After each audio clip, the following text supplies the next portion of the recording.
But this past weekend, the nightmare returned. While studying for finals in her dorm, Mia was forced to shelter in place as a shooter roamed the Brown campus. She told reporters, "No one should ever have to go through one shooting, let alone two." Mr. Speaker, we are failing our children. It is a national disgrace that a student in America can survive a high school shooting only to face another one before graduating college. We cannot accept this as normal. We need common sense gun safety legislation now, reforms supported by the vast majority of Americans to end this epidemic.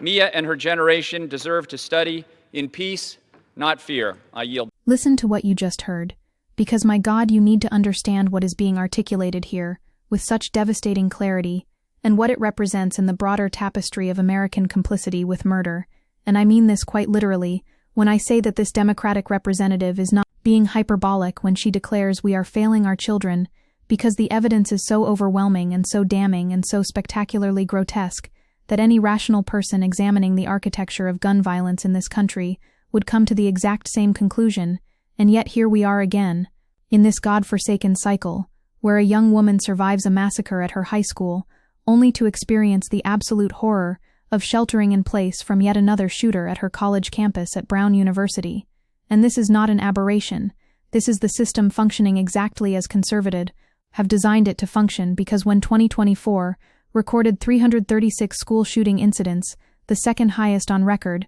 we need to be absolutely clear about who bears responsibility for this carnage. And I want you to hold that number in your mind for just one moment, because that means every single school day in America, there was nearly a shooting incident on a campus somewhere. There have been at least 75 school shootings in 2025 through December, with 43 on college campuses and 32 on K-12 grounds, leaving at least 31 dead and more than 100 injured. And these are not just statistics. These are human beings with dreams and families and futures that were stolen from them by a political party that has made a calculated decision that the gun lobby's money is worth more than children's lives. And here is where it gets even more infuriating, because firearms are the leading cause of death for children and teens in America, which means guns kill more kids than car accidents, more than cancer, more than anything else, and yet we have an entire political apparatus dedicated to ensuring that this continues unabated. Now I want you to consider for a moment the sheer moral bankruptcy required to maintain this status quo, because what we're witnessing is not ignorance, it's not a difference of opinion about policy, it's a deliberate choice to prioritize the financial interests of weapons manufacturers and the ideological fanaticism of a vocal minority over the literal survival of America's children. And when you examine the data on public opinion, the disconnect becomes even more obscene, because more than 92% of Americans support universal background checks according to a 2022 Gallup poll, while over 80% of gun owners support universal background checks for all gun sales, according to an Ipsos poll, and a May 2022 poll found support for background checks on all gun sales by a net 80 percentage points, banning assault-style weapons by a net 42 points, and closing the gun show loophole by a net 70 points. So we have this situation where the overwhelming supermajority of Americans, including governors, want these reforms, and yet Congress does absolutely nothing. And this brings us to the central contradiction that Senator Chris Murphy articulated so powerfully when he asked how democracy survives when 90% of Americans want something and the government refuses to deliver it. And this, pal, is the question that should haunt every single person who calls themselves a defender of democratic governance, because what we have is not democracy. What we have is a system that has been so thoroughly captured by moneyed interests that it can no longer respond to the will of the people. And here's where we need to talk about Republican obstruction, because this is not a both sides issue. This is very specifically about one party that has made the calculated decision to block every single attempt at meaningful gun reform, and the receipts are absolutely damning, because Senate Republicans blocked efforts to pass an assault weapons ban and universal background checks legislation, with Senator John Barrasso objecting to the request for unanimous consent, despite Democratic senators citing harrowing statistics of gun violence. And this happened after the United States broke the record for most mass shootings in a single year, and they still said no, and Republicans blocked an assault weapons ban along with universal background checks and wouldn't even let the legislation come up for a vote, which means they're so terrified of being on the record about this that they won't even allow a vote to happen. And a Senate vote on a domestic terrorism bill received 47 to 47, short of the 60 needed, with all Republicans voting against it. And this pattern repeats itself over and over again, where Republicans use procedural tools to prevent any progress whatsoever on gun violence. And when you look at the specifics, it becomes even more outrageous because House Republicans used the appropriations process to block a proposed rule implementing provisions from the first bipartisan anti-gun violence package passed in years, which means they supported a bill and then immediately worked to undermine its implementation through spending restrictions. And this is the kind of bad faith governing that makes a mockery of the entire legislative process. Now let's talk about the money, because this is where the corruption becomes so transparent that it's almost insulting, and gun rights interests gave more than $89 million to federal candidates, parties, and outside spending groups from 1989 through 2024, with over 98% of funds in 2024 going to Republicans, and gun rights groups spent over $14.7 million on lobbying in 2024.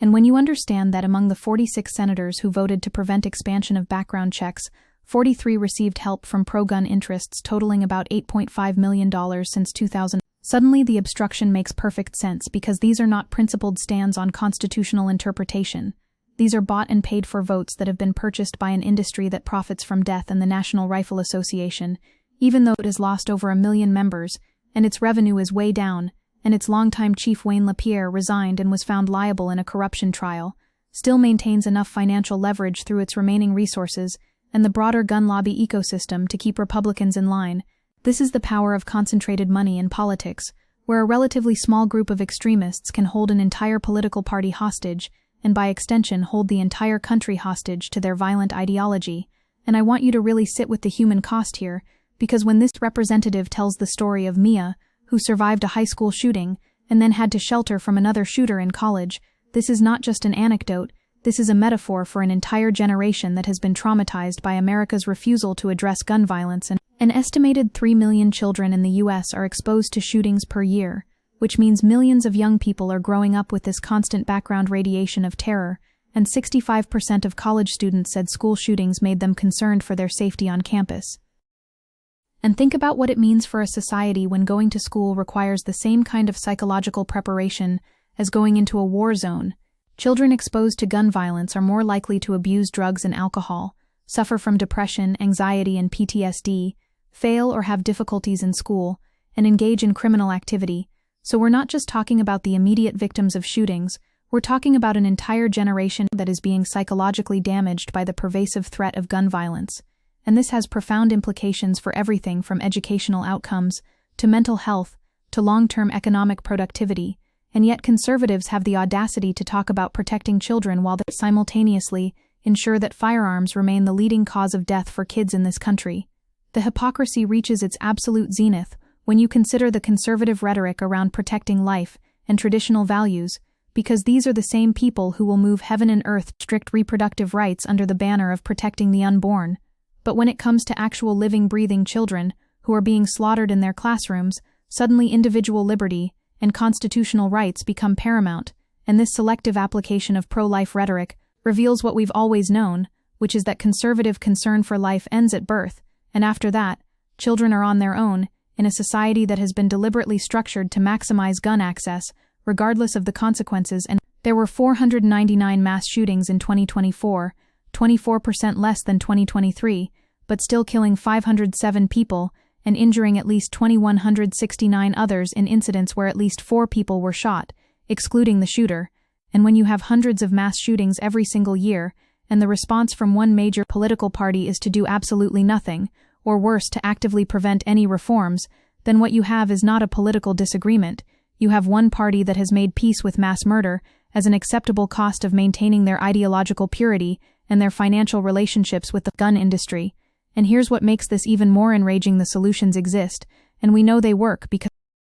an April 2023 Fox News poll found that measures including criminal background checks were supported by 87%, mental health evaluations of prospective gun owners by 80%, a 30-day waiting period by 77%, and a law against civilian ownership of semi-automatic weapons by 61%. And when even Fox News polls are showing overwhelming support for gun reform, you know the public has moved decisively in favor of action, and 86% of American adults support Congress mandating background checks for all firearm sales and transfers. 90% of respondents favored universal background checks, 81% supported taking guns from at-risk individuals, and 67% favored banning assault weapons in an August 2019 Fox News poll. So we have the public will, we have the policy solutions, we have the evidence from other countries that these measures work, and the only thing standing in the way is Republican obstructionism funded by gun industry money and animated by a twisted interpretation of the Second Amendment that would be unrecognizable to the framers of the Constitution,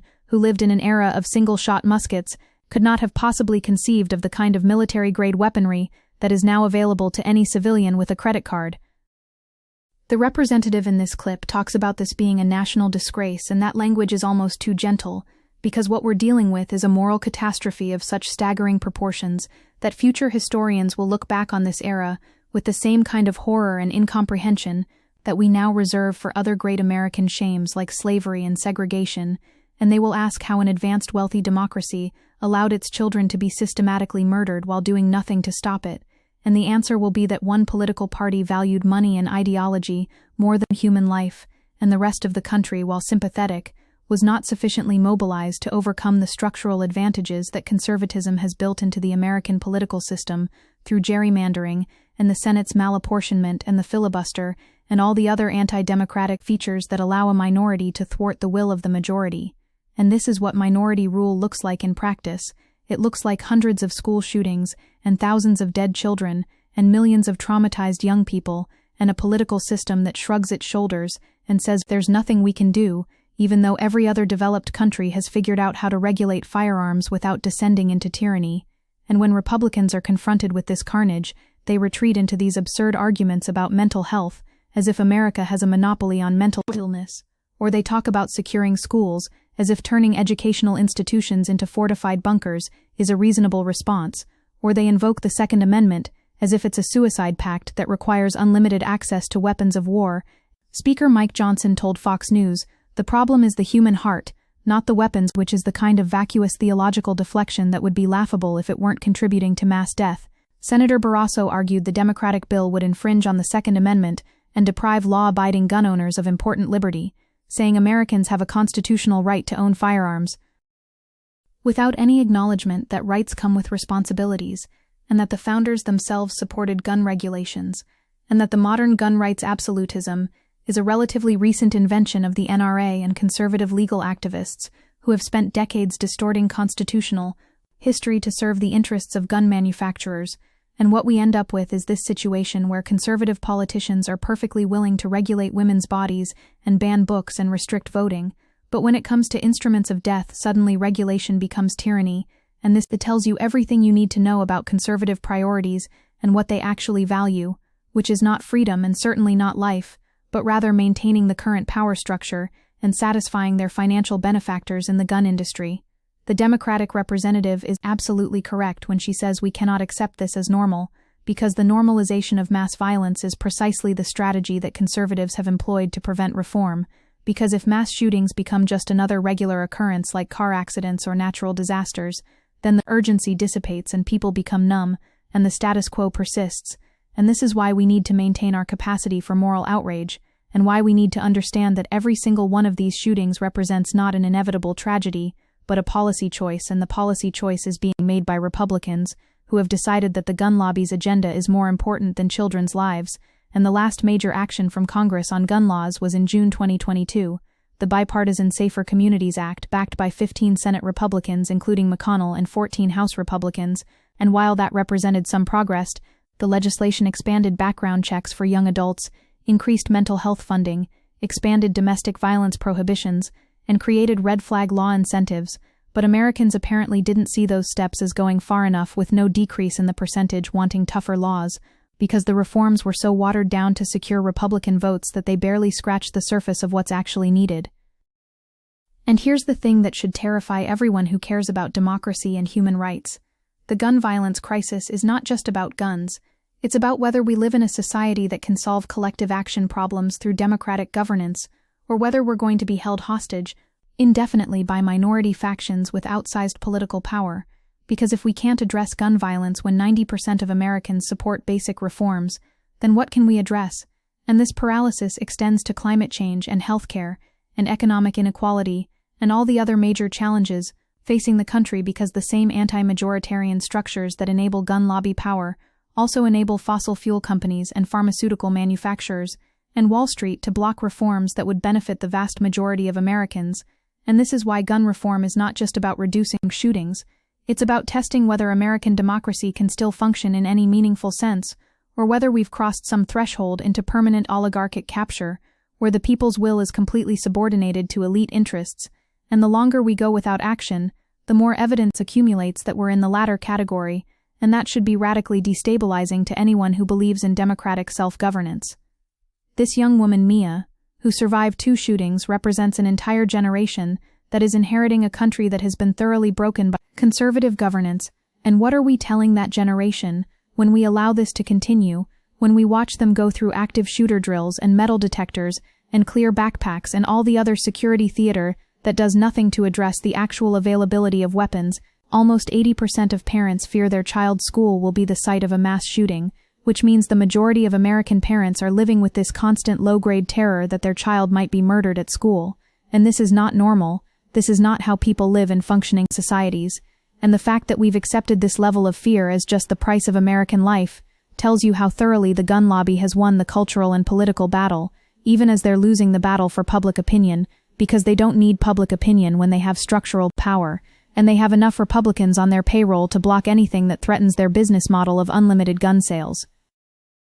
The representative concludes by demanding common-sense gun safety legislation now. And that word now carries so much weight because we've been hearing now for decades. We heard it after Columbine and Virginia Tech and Sandy Hook and Parkland and Uvalde and Las Vegas and Orlando and on and on and on and on and on. And every time we're told that now is the time for action, and every time Republicans block that action and offer thoughts and prayers instead, and eventually the news cycle moves on, and we wait for the next massacre. And this is the cycle that the gun lobby depends on, this ability to run out the clock until attention shifts elsewhere. And this is why sustained political pressure is so essential, because the only way to overcome entrenched opposition is through sustained mobilization and electoral consequences. And what gives me some hope despite the darkness of this situation is that young voter support for stricter gun laws increased 15 percentage points from 2013 to 2018 after the Parkland shooting, moving from 49% to 64% overall. And this suggests that the generation that has grown up with active shooter drills understands the stakes in a way that older Americans might not. And as that generation gains political power, there is at least the possibility of breaking through the gridlock if we can overcome the structural barriers that give disproportionate power to conservative rural areas where gun culture is strongest. What we're witnessing in this clip is a moment of moral clarity, where a Democratic representative is doing what elected officials should do, which is speaking truth about a national crisis, and demanding action and holding up a mirror to show America what it has become. And the contrast with Republican responses could not be more stark, because while Democrats are trying to save lives, Republicans are trying to change the subject and deflect blame and protect their donors. And this is not a disagreement about means. This is a disagreement about whether children's lives matter more than gun industry profits, and one party has clearly chosen the latter. And until we're willing to name that reality and organize politically to punish it at the ballot box, the carnage will continue, and more young people like Mia will experience the trauma of surviving multiple shootings, and more families will bury their children, and more communities will be ripped apart by preventable violence, and the blood will be on the hands of every single Republican politician who chose money over morality and power over principle. And we need to make sure that history records their complicity in this ongoing American atrocity, because there will be a reckoning. Eventually there has to be. And when it comes, those who enabled this slaughter through their obstruction and their cowardice need to be remembered, not as defenders of liberty, but as accomplices to mass murder.